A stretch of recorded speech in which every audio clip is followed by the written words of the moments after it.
So you've been in lending 20 years now. A So little over now. you've little over. So you went through the housing crisis of 2007, 2008. Oh Uh, yeah. talked about that a little bit. So I just, there's a lot of news out there that, we're getting ready to repeat those years. And so how do you feel this cycle is different? It's not even close. It's the it's they're polar opposites. I mean, literally, I lived it. I worked through it.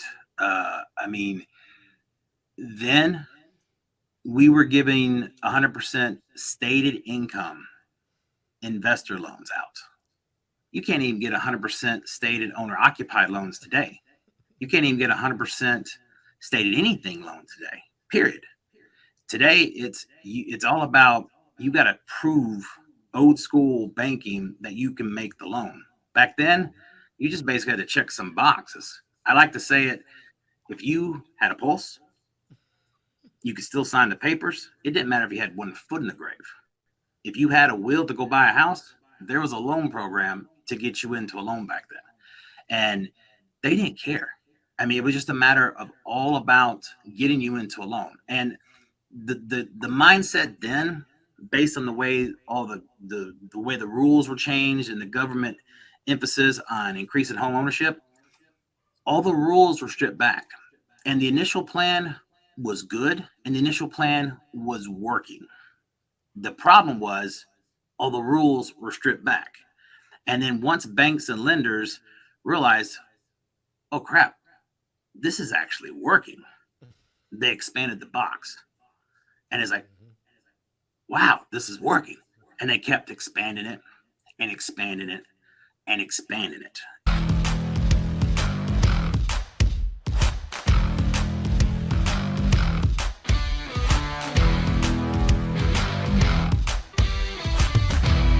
My guest today is Michael Thayer, branch and LPO manager at Novus Home Mortgage in Nashville, Tennessee. And he is also on the leading edge of video marketing and current trends in artificial intelligence, AI, and those things that are flooding the market. Welcome, Michael. Pleasure to have you today. Hey, great being here, man. Our motto here at Success Never Rests is on your worst day be good, on your best day be great, and every other day get better.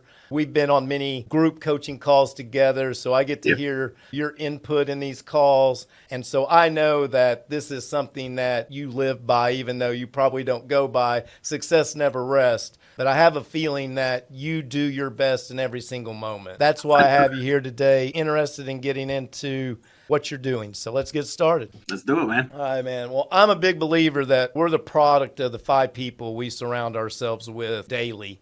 But I was a school teacher and a coach. So I personally have a belief that it might be more of those influences earlier in our life that kind of shape us and form us into who we are today. So I wanted to ask, do you have some influences in your background that you could point to that, Michael Thayer is who he is today, thinks how he thinks today because of the influence of these people? The first person that comes to mind is my dad. The thing that always, sticks out is don't put off today what you can, don't put off tomorrow what you can do today. Don't procrastinate.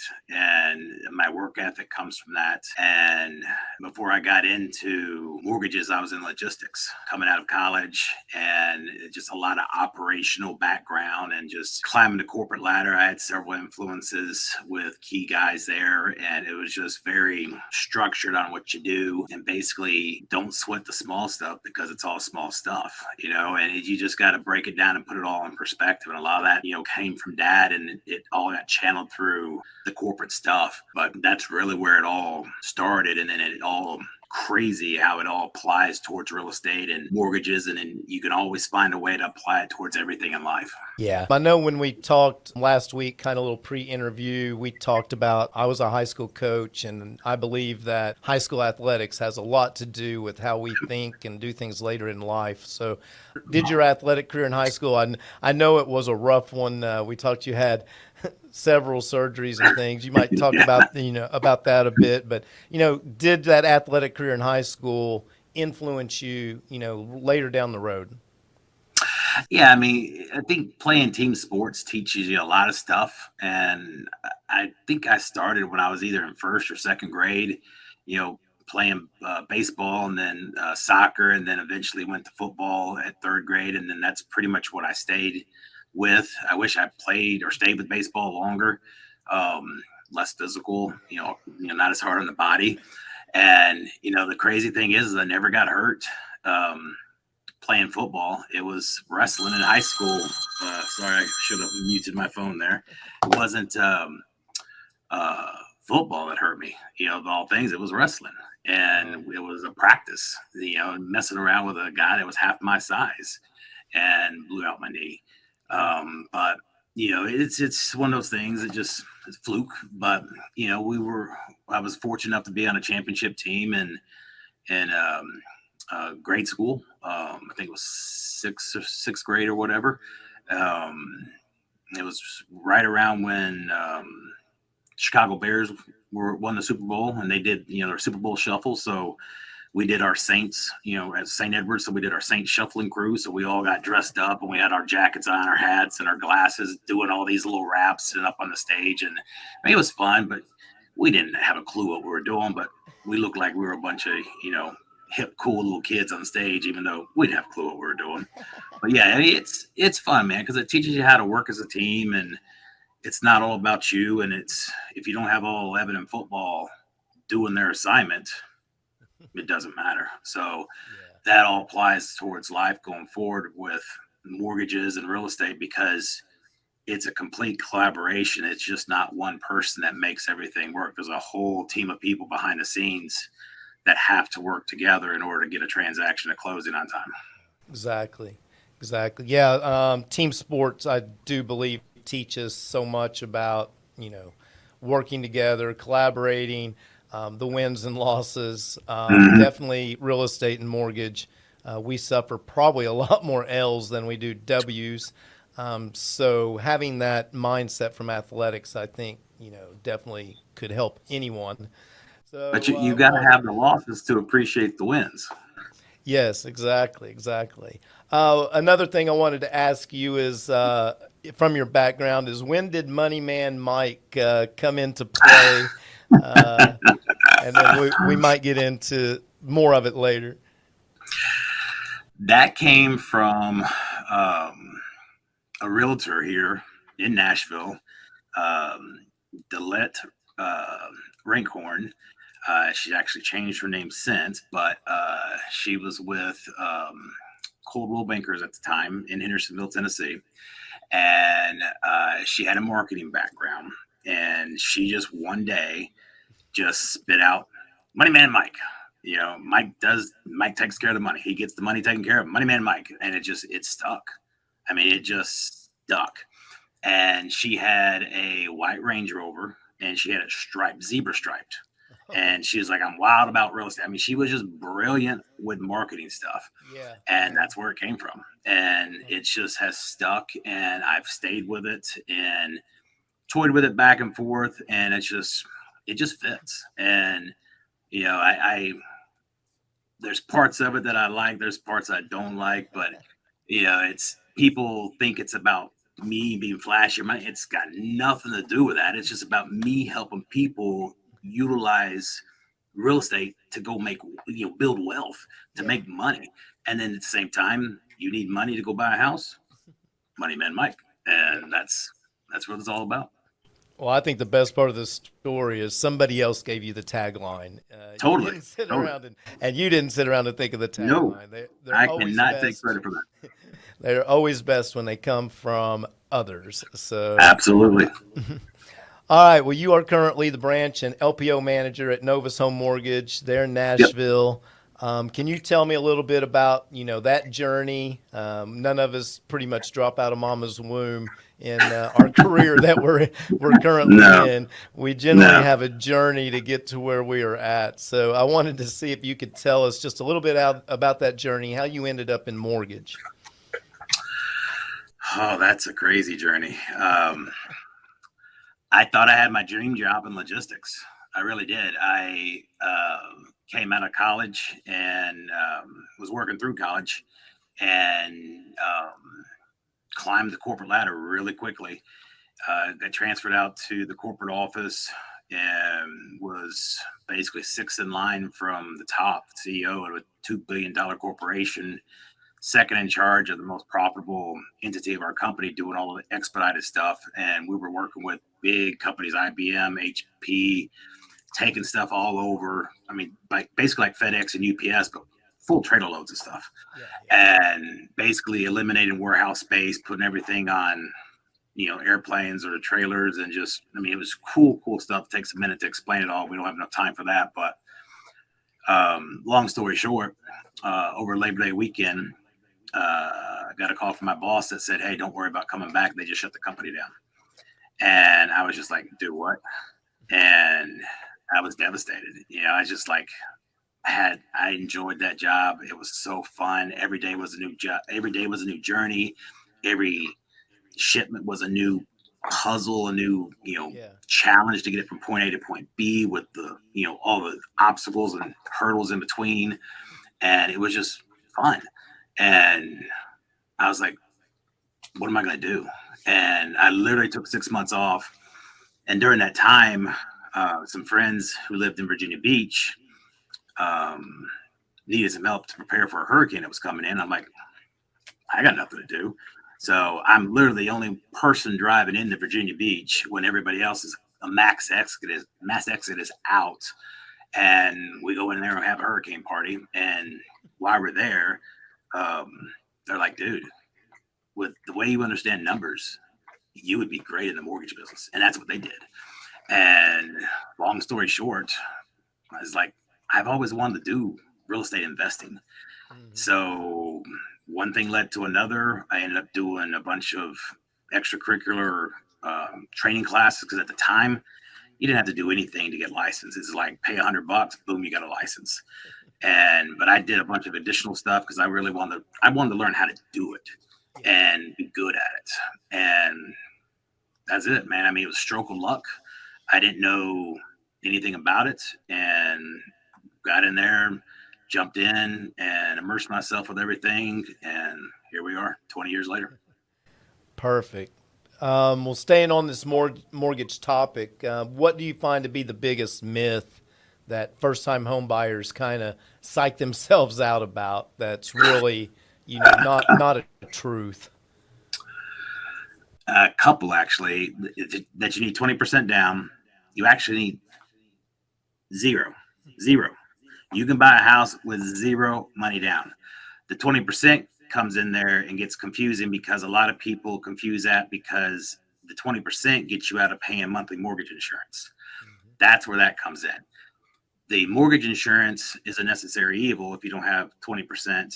But when you run the numbers and you start understanding how all that stuff works, I'll gladly pay MI all day to start capturing equity gain and appreciation versus paying rent to somebody else, because you're building their equity, their net wealth, and instead of yours. Because if you're turning around and just paying rent to your landlord, you're paying their mortgage. So you might as well figure out how to start paying your own mortgage and building your own net wealth versus theirs. So that's the biggest thing that I think they don't understand, is you can buy a house with zero money out of pocket. You don't need 20%. It's not as hard as you think it is going to be. And you just need to basically pick up the phone, call somebody, and just start exploring how to really make it happen. Yeah. What would your second one be? That was kind of two and one. The next one would be, you don't have to. A lot of people think that they got to have a perfect credit score. You don't have to have a perfect credit score. I mean, we can get stuff done. I mean, a 640 is a decent score. People think you got to have like a 740, an 800 score. No, I mean, a 680 score and higher is good.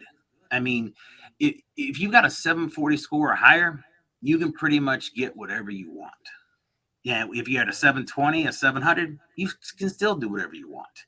When you start going to 680 to 660, you're going to just get a couple questions based on, okay, why do you have a 680 or 660? Typically, Yeah. you've got a little credit card debt, or maybe you missed a payment. Why did you miss this payment? What happened? You'll write an explanation. Maybe you have a medical collection.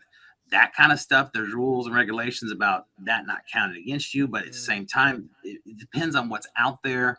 You'll have to deal with it, but there's typically a way to get around it. And yeah. if you'll sit down with somebody and explain to them what happened, there's a way to get around it. I mean, there is a way to get around it, especially in this market. The government's trying to figure out ways to help people. I mean, Yeah. there's a bill right now that's proposed to go out and give change FHA towards 100% and help people get financing. I mean, that's some Right. of the good stuff. Some of the best financing programs always come out of tough times like right now. And Yeah. housing normally leads out of tough economic times like this when you go back through history. VA loans came out of stuff like this. All that kind of stuff was born out of tough times like this. So, there's opportunities there. They just need to pick up the phone and start calling. Gotcha. Good info. Good info. So you've been in lending 20 years now. A little So over now. you've little over. So you went through the housing crisis of 2007, 2008. Oh Uh, yeah. talked about that a little bit.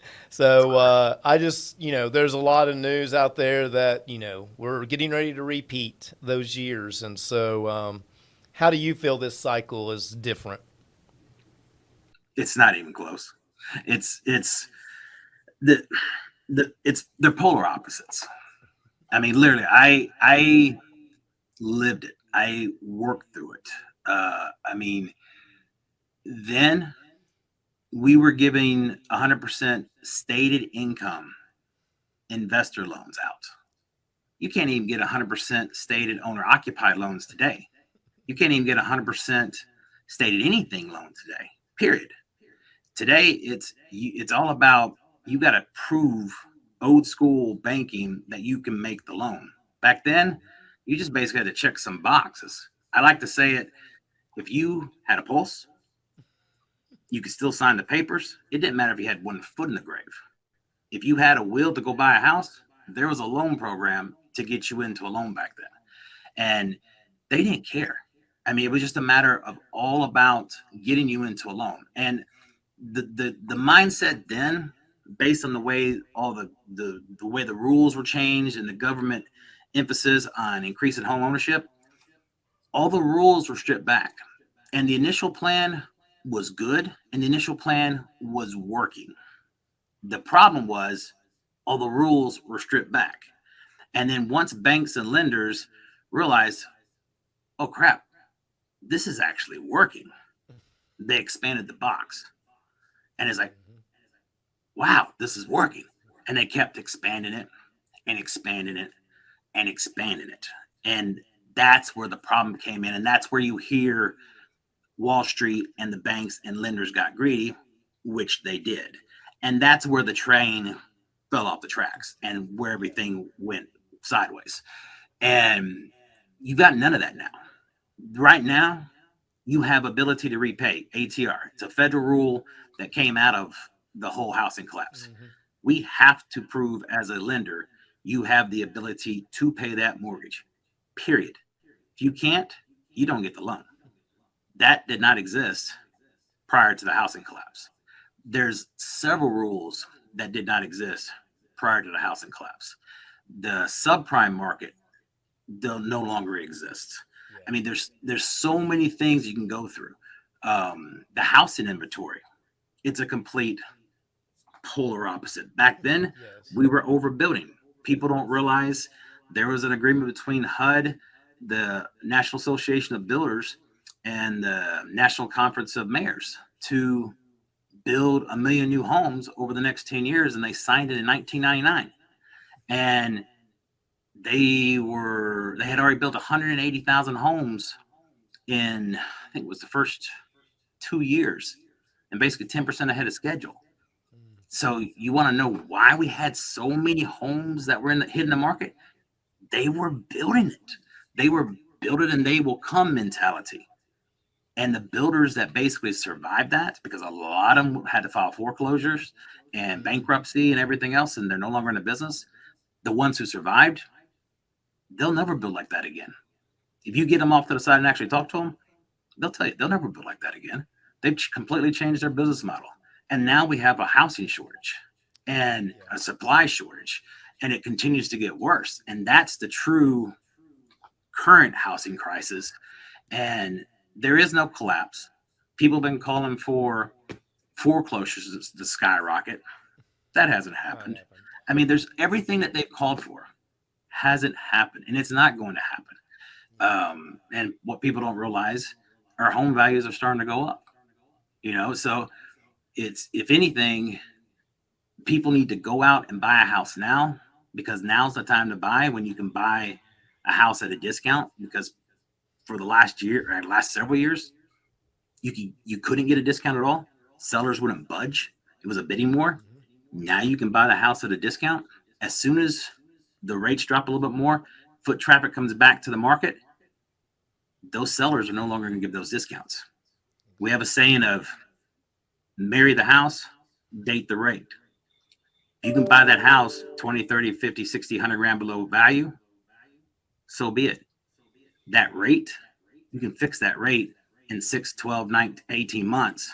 And when you actually look at that comparison between now and refinancing it, that little bit of interest, you perceptually think it's a lot. But when you look at the numbers, it's really not that much. And if your loan balance is 350 or more, or 375 or more, you can get positioned to skip 2 months payments, and it truly offsets your cost of refinance. And I can show you that using the calculator on your phone. And if I can prove it to attorneys, CPAs, and CPAs and accountants, I can easily show it to you. So you just need to be able to follow the numbers and get it. But people that think today is like 2008, not even close. Not even. Before we move on, is there anything else you'd like to add from, the lending aspect? Now versus then?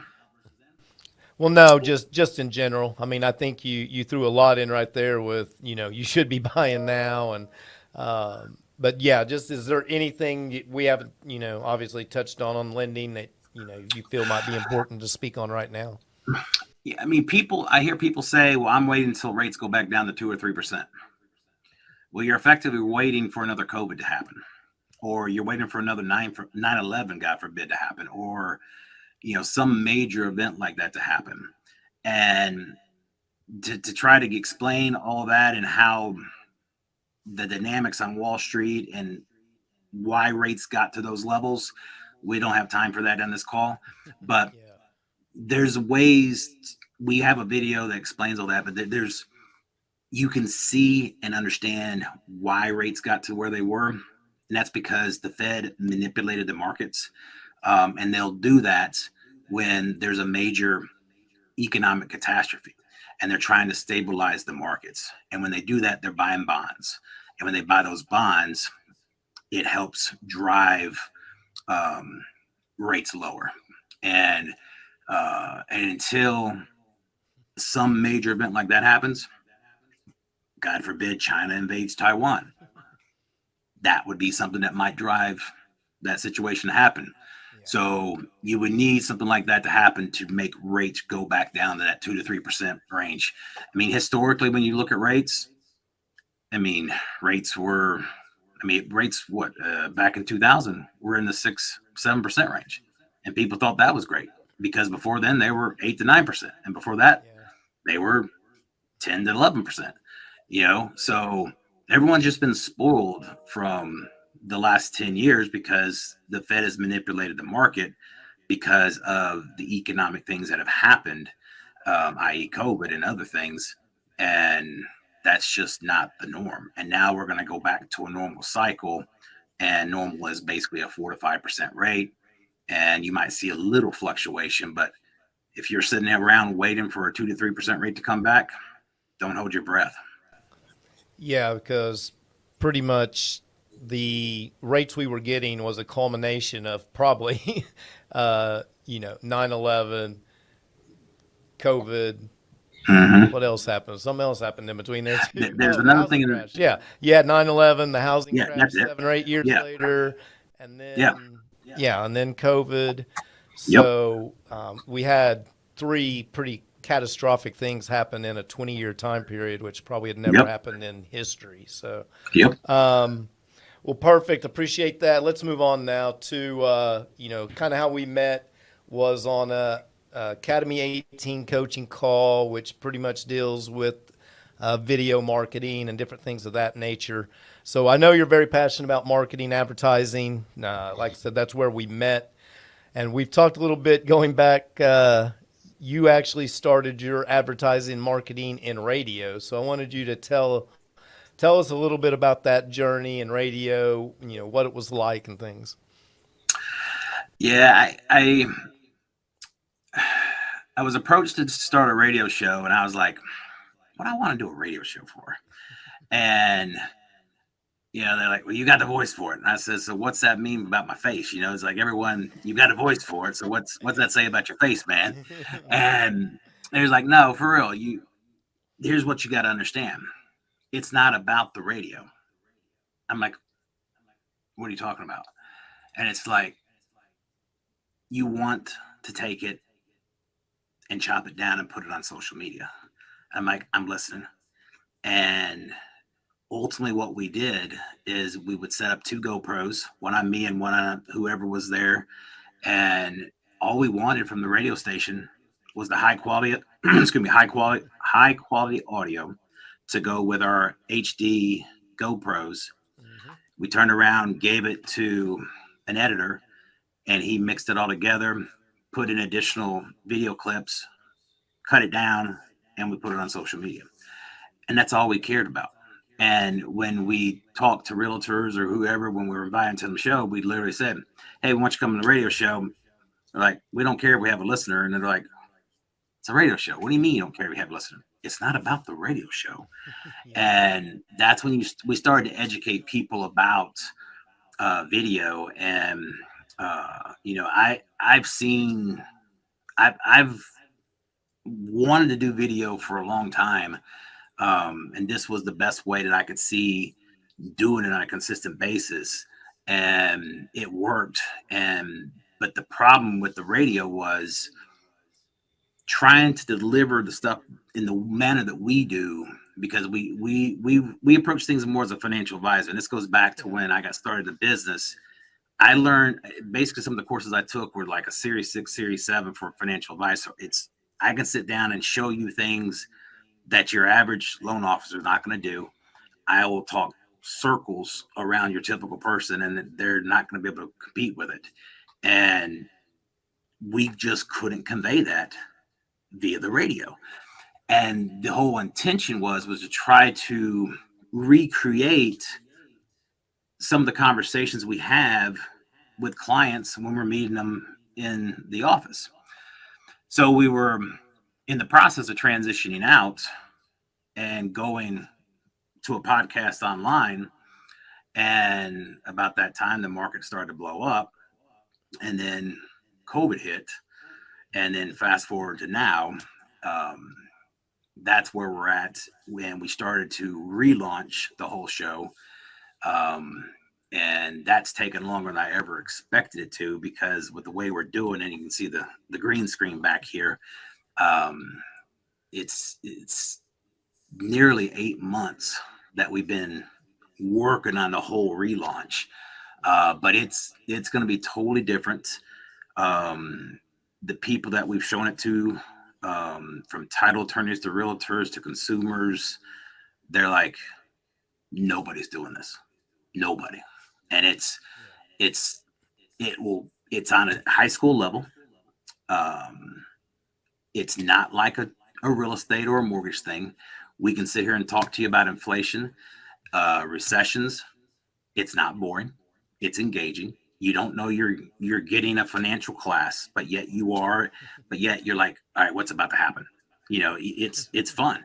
I mean, when you have grandma coming across with a pimp suit on and a fedora hat, and she's got rings, or you've got all this other stuff happening, or you got Bad Boys, the movie clips coming in with Wusa, with Martin Lawrence going on. I mean, you just don't expect that in a mortgage or real estate video. And that's the kind of stuff we throw in there.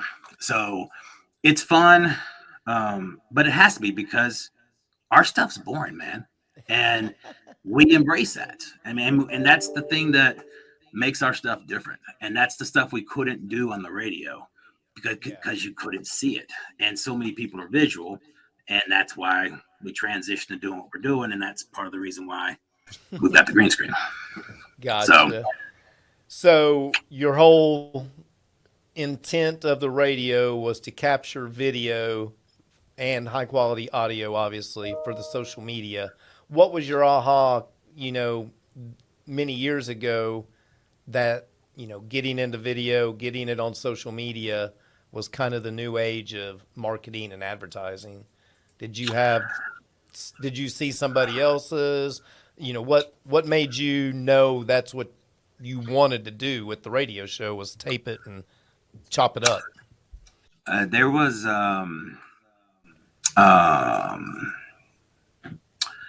it was people in the business will remember that or know the names. They still have a cool blog that they do, a real estate thing. It's now it goes by the National Real Estate Post. Back then it was Think Big, Work Small, but it was Brian Stevens and Frank Garay. It's now mainly Brian Stevens is the front person, but they were talking about video, and they had a summit in Dallas, I think it was a 3-day summit, and I'd been noticing stuff going on, and I noticed myself. I would watch a video before I'd read something because I've never liked reading. I'll watch something all day, but I hate reading it. And especially after work or doing anything, because we have to read through contracts, this is the last thing I want to do is read a bunch of more crap. Mm-hmm. So I'm like, all right, there's something to this, and I see a future with this, and I see a lot of opportunity with this. And so I learned how to do it. The problem back then was time and learning how to do it, which I'm pretty tech savvy, so it didn't take too long then to pick it up. But coming up with the consistent content, that was the struggle then. Okay. And when I was approached about the radio, I had the content down. I could come up with the content all day, but I needed the new vehicle. And that was a perfect match in there, or a marriage there. But that's how it all got started, was just going to Dallas, learning how to put it all together and piece it together. So the usual investing in yourself. Basically, 100%. Yeah. What would you feel most people are missing or doing wrong when they are using video for marketing? First and foremost, the people that aren't doing it because they're scared to do it, that's the main thing, and that's the majority of them. I mean, but if you're not putting yourself out there, nobody's hearing your voice. You're silent. So even if you think you're coming across corny, stupid, dumb, or just, oh man, I sounded just terrible. You're your own worst critic. They don't know that. You're coming across, right? You're coming across.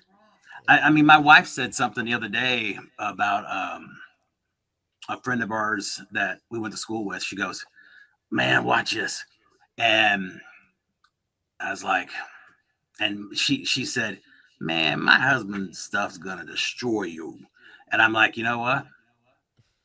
Even though it's what I'm doing versus what he's doing, it doesn't matter. The stuff, his viewers are going to be different than mine. Maybe there's a couple that are going to overlap, but his viewers are completely different from mine. But the fact he's doing it, he's getting his message out, is far better than the thousands that aren't doing a single thing.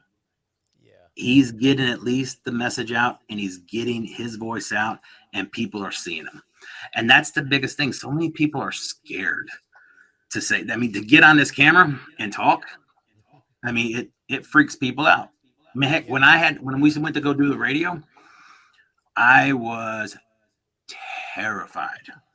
They put us up on a full-blown news set. I mean, full-blown news set. I mean, the big cameras, the big lights, the race staged, and literally they stopped several times to come over with tissues and pat me down because I was nervous, sweating nervous. And it's most people when they come on the show and they've never been on the radio or been on a podcast or whatever, they're nervous. You just got to tell them. You just got to get them talking about themselves. If you ask them, hey, where you, how long you been in the business? What do you like? Once you get them going, they get at ease, and then it becomes normal. And once you get past those butterflies, it's a normal conversation. It's what you do every day. But people they just get all tied and tensed up, and you just got to get them past that and so forth. Yeah. We just got to get out of our way and go at it. Just my belief. Yeah. So, Yeah. Just do it. I mean, just do it. Just do it. The old Nike. Just do it. So in our Academy 18 coaching right now this month, we're really focusing on ChatGPT, artificial intelligence and technology. So I wanted to ask you, I know, you are on kind of the front edge of some of this stuff compared to a lot of people. So how are you personally weaving, a ChatGPT type product or any AI into your business right now? I initially was very cautious or standoffish with it, I guess you'd say, even though I appear like I gravitated to it really quickly. I guess I did, but I did it quietly. The big thing that I was concerned about and what I was doing a lot of research on was how is Google and everything else going to weight it? How is it going to look at something that was AI written versus something that I wrote? And was it going to take and downgrade from an SEO point of view something I wrote versus what something AI wrote? And then once I determined that basically it wasn't going to be that big of a factor, and then once I determined how I could take and blend the two together, then I fully embraced it.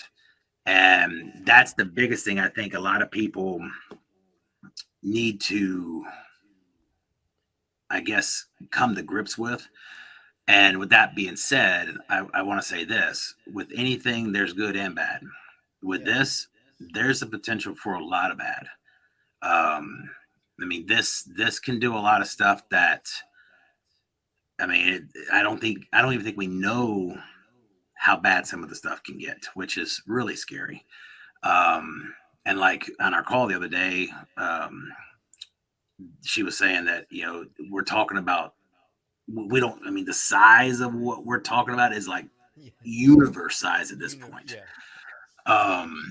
So, you can't really wrap your mind around it. But the way I describe it in our training meetings when we're in front of realtors and so forth, because a lot of realtors initially push back on it, like, well, real estate is a relationship business, which 100% true. But I don't have a marketing degree. I don't have an English degree. And that's what I ask them. Do you? And they're like, no.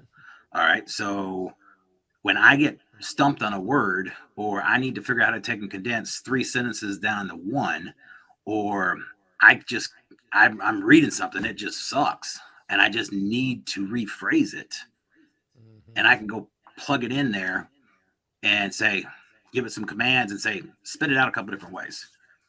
It's no different from me coming to you and saying, hey, how would you say this? Or how would you reword this? Except it's going to give it to me 10 times quicker and in 10 times different, or 20 different ways in seconds, when you're going to sit there and go, and we're going to be sitting here talking for 30 minutes about it when this thing's going to be done in 2 seconds. And it's just a time efficiency. And when I've got some tech buddies, and even they will tell you, the tech people, if you oppose it, those are the people that are going to have their jobs replaced. If you embrace it and use it, then it's going to help you further your career and your job, because now you're going to be able to do so much more with it, and you're going to become so much more valuable. And Yeah. there's going to be people that are going to naysay that. And, you know, I might be wrong with that. Only time will tell. But technology has always been here. AI has been here forever. You just don't Yeah. realize it. Yeah. Those magic erasers, those in a Photoshop where you can go in there and erase something behind an image and get rid of it. That's AI. You just don't realize it. It just wasn't pronounced or told or described to as AI. There's so many AI tools out there. You didn't realize it. It's just now Yeah. mainstream and it's in your face. Oh yeah. So once you start to understand that and you start to identify what was already being used and what you were already using before this whole chat GPT thing blew up earlier this year, then you start, I think, to become a little bit more comfortable with it. But to Yeah. come back to what you were ultimately asking is, I use it just to be better at what I do. Um, I don't, there's nothing I write that I just go to chat GPT and say, but absolutely nothing I put in there, because I wish it would, honestly, because I could do so much stuff faster. But when I write our shows, I have specific things I'm building the shows around, and I can't say, hey, go write this about this, about this, about this. It doesn't understand that. So I have to write it. And then when I get to a point where I'm stuck, then I go over, get fit, get past my block, and I continue, and then I get stuck again and I go past it. So I just use it to get past wherever I'm hung up at. Um, but it's cool from a marketing point of view. We were talking in our meeting. Give me give me 10 um, hyper local top things to do in this area. And the time it would take you to research it on the internet, it's going to spit it out in seconds. So I mean, it's just so cool to use as a resource, and it's like the internet when it was introduced, or it's like your cell phone when we got these things. It's just they do a whole lot more, or the AI does a whole lot more than what this thing did when it first came out. Yeah. Yeah. Yeah. I'm kind of like you. Everybody I listen to that I respect pretty much says you better get on the train, just like you should have got on the World Wide Web train and the social media train and all of those Mhm. that. Uh, so I'm looking at it as a kind of almost like an economic blip where some businesses thrive and some disappear. And so I'm going Yep. to try to use ChatGPT and AI to be one of the thrivers. So, The one thing I'll add though is for any of you people that have not jumped on, even those that have, be cautious, because there's a lot of people that see this as a money making opportunity, and they've gone out there and they have repackaged, they've made um, new platforms or services, and now they're wanting to charge you money for it when you can go get it for free, or you can go get it cheaper from directly yeah, from the actual service provider. So just, I mean, it's unfortunate, but it happens in every industry. It's not just a chat. I mean, it's not an AI thing. It every industry has the same problem. There's always people that are going to take advantage of it. yeah, Um, so just do your research as best you can and know what you're getting, and scour the internet to see if you can find it cheaper, or you can see a different service before you go sign up for something. And most services will give you something for free. And if there is a high pressure pitch to buy, or hey, this offer is only good for this period of time, yeah. go to the Probably next. not worth it. Yep. Yeah, if you've got questions you can't find, you can always reach out to one of us. We're Yeah. trying to stay on top of it as much as possible, and possibly we can help answer that question too. So, Absolutely. all right, man. Well, I want to move on to our last little section here on mindset and those types of things. I've always been impressed with, you've got, I can just tell you've got that winning mindset, listening to you comment and different things on our coaching calls. So I wanted to ask you, how do you keep yourself motivated day in and day out? We're kind of in the same industry. It can get monotonous at times. Sometimes it can feel very like a lonely. It can be a very lonely career at times. So just what are some things you do to keep yourself motivated? I'm married with 2 kids, man. Got college tuition to deal with, man. Got a daughter that's gonna get married sometime soon, unfortunately. No, all seriousness.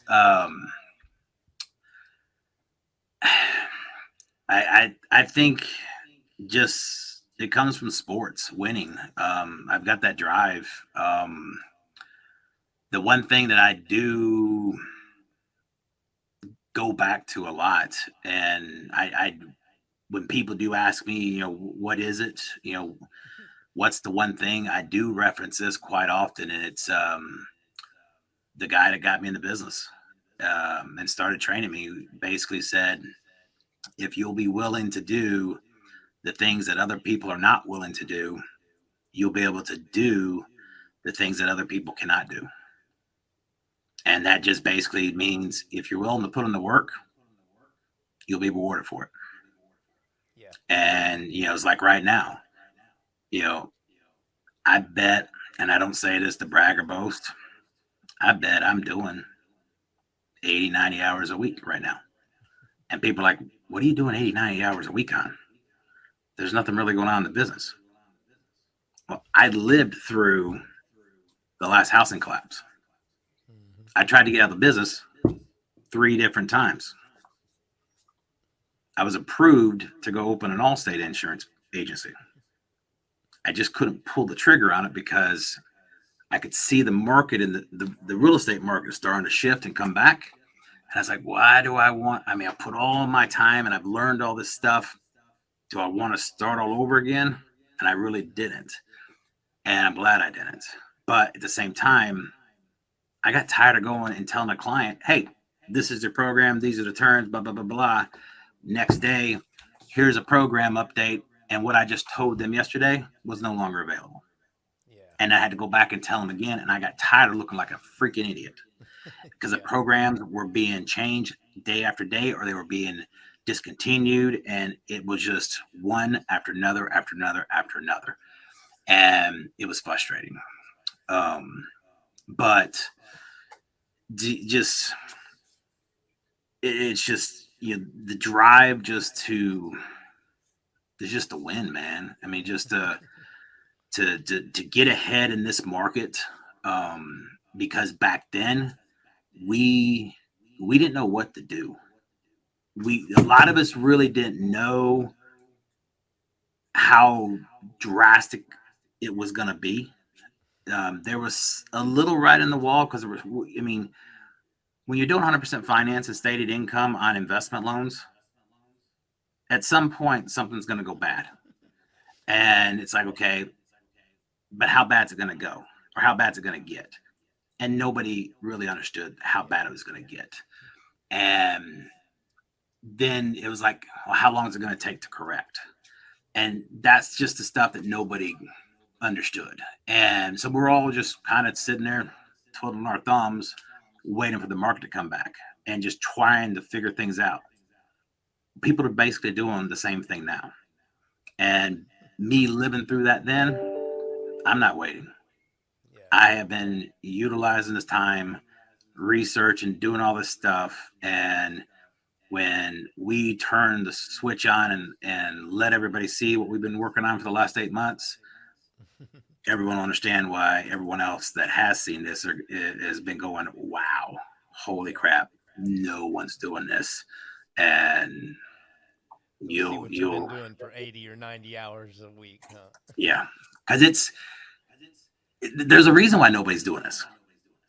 It's not easy. It's not It easy. is it's It's not hard. it is hard. But at the same time, there's been a learning curve with this. Um, my wife asked me, over spring break, we were going down to the beach. She's like, "All right, be honest. Did you really think it was going to be this much? I mean, did you really think it was going to take this much time?" I was like, "No. I really thought I could just take and transfer everything over that we're doing with the radio. Nothing worked.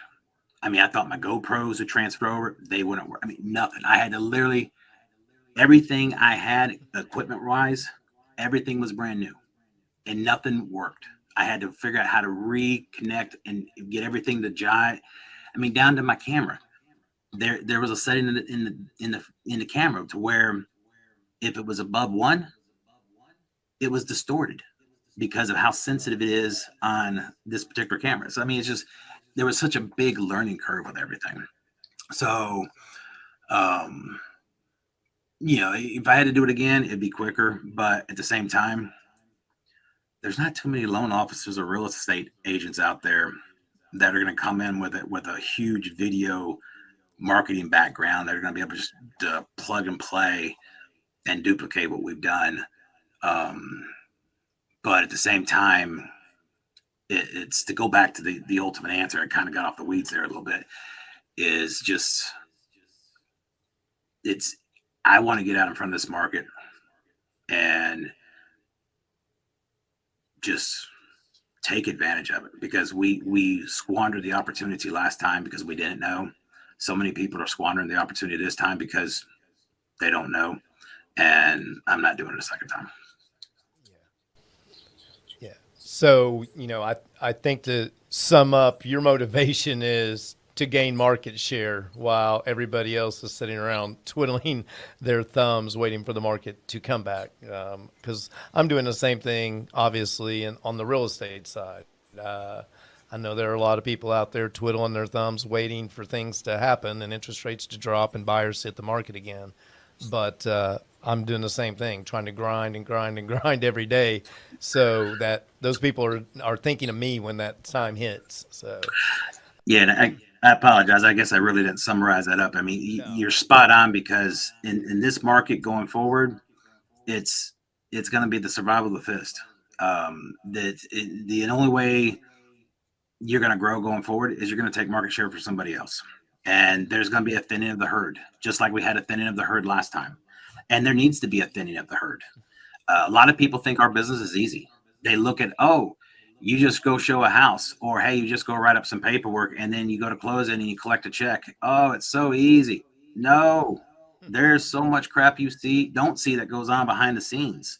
All the negotiations at night or on the weekends, and when things go wrong and you're trying to fix it at 10 o'clock at night, and you're trying to resolve situations that come up because the seller all of a sudden decides they don't want to allow something to happen when they should legally. I mean, there's so many things that yeah, everybody has to get involved with that people don't understand that all of us deal with.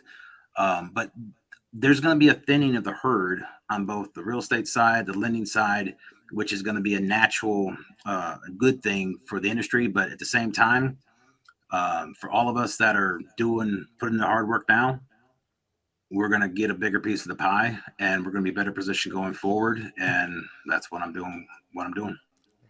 perfect. I am someone that believes that the obstacles, the way, the challenges make us, who we are essentially. Can you talk about a time, when you've overcome an obstacle or a personal challenge and how that's kind of impacted, your career or just how you view life in general? Uh,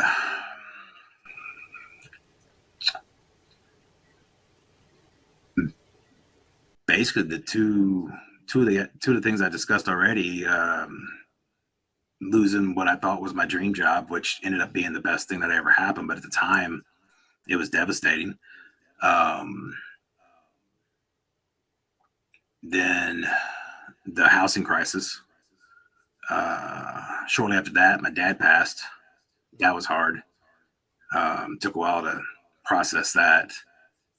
Um, How old was he? 57.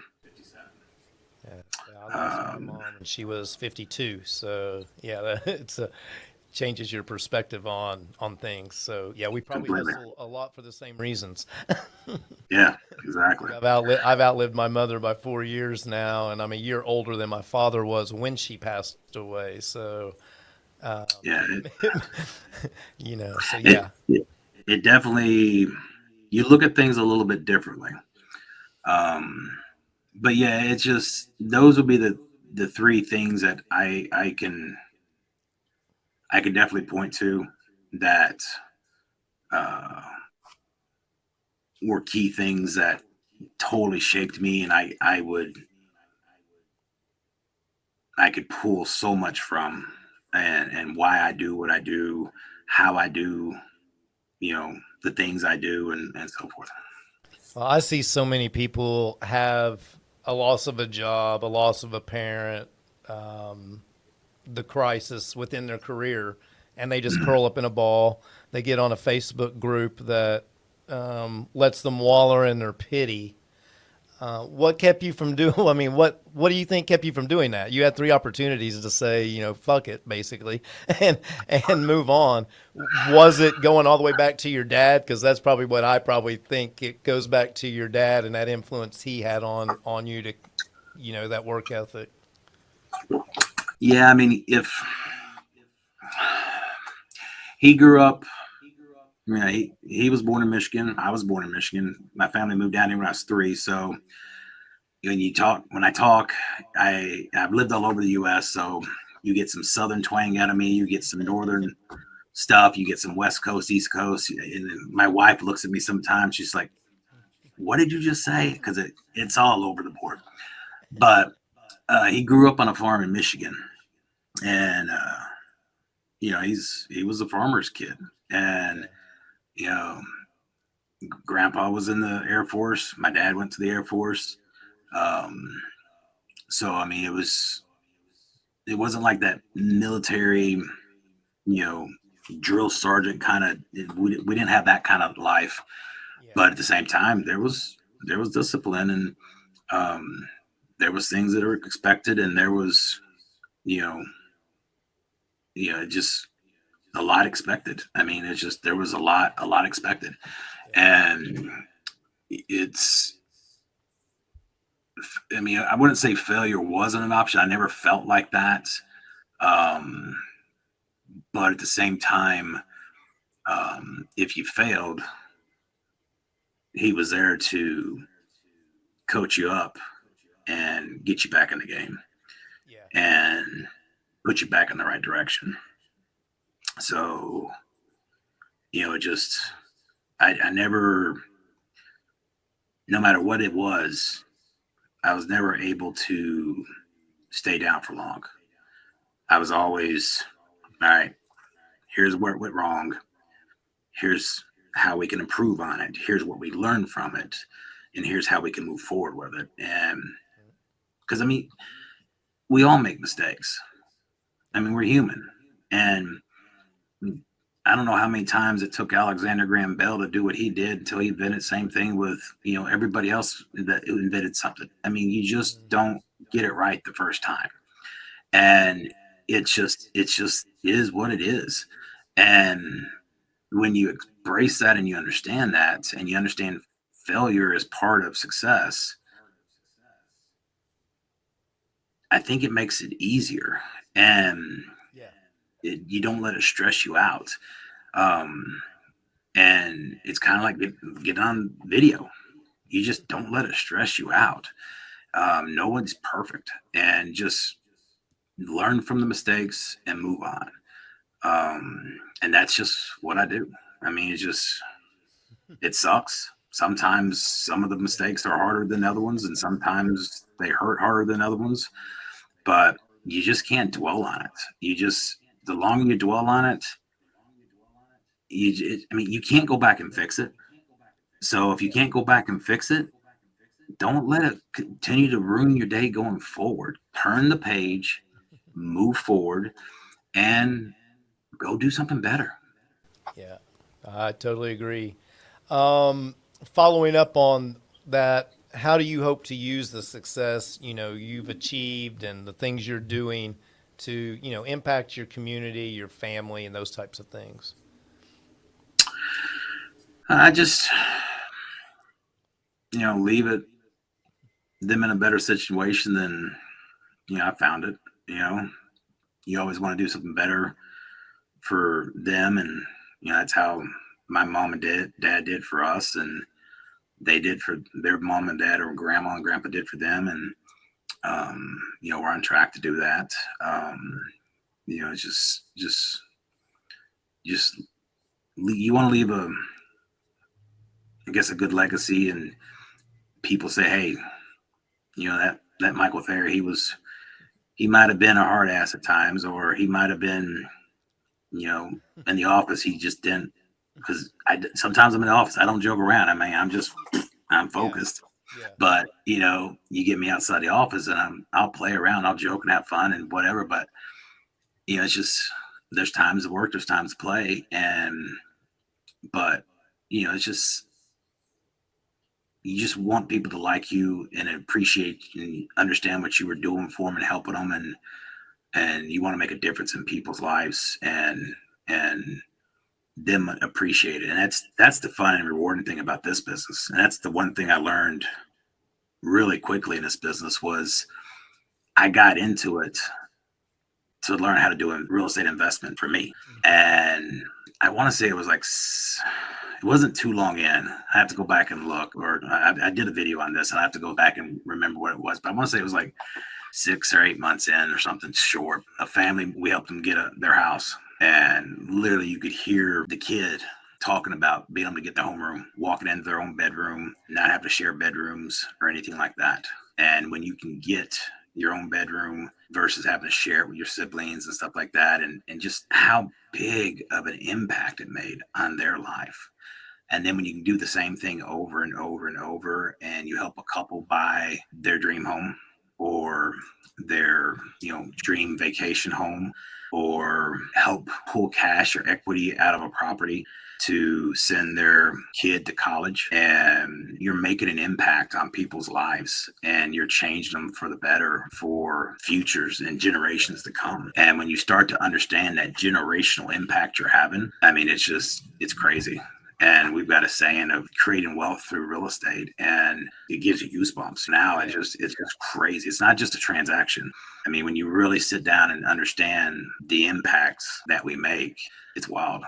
I've had I've been fortunate to be able to help several of my ex-basketball players once they got out of college buy their first home. And now I got several of them looking to buy investment homes. Mhm. And so that is more rewarding than all the wins that we might have got together and all of those things, because that is, like you said, building generational wealth through real estate does change people's lives. So I want to wrap it up. I want to give you just a chance to add anything that we may have missed that you want to speak on at this point. Is there anything you'd like to add that we didn't talk about? Man, we covered a lot. I don't know. Can't think of anything off the top of my head, to be honest. But well, man, I appreciate you coming on. It was some great Absolutely. info. I think we'll definitely do it again, touch on some other stuff, maybe just drill down on one thing next time. But I wanted to get the whole Michael Thayer story in this one. So, man, I appreciate your time. Absolutely.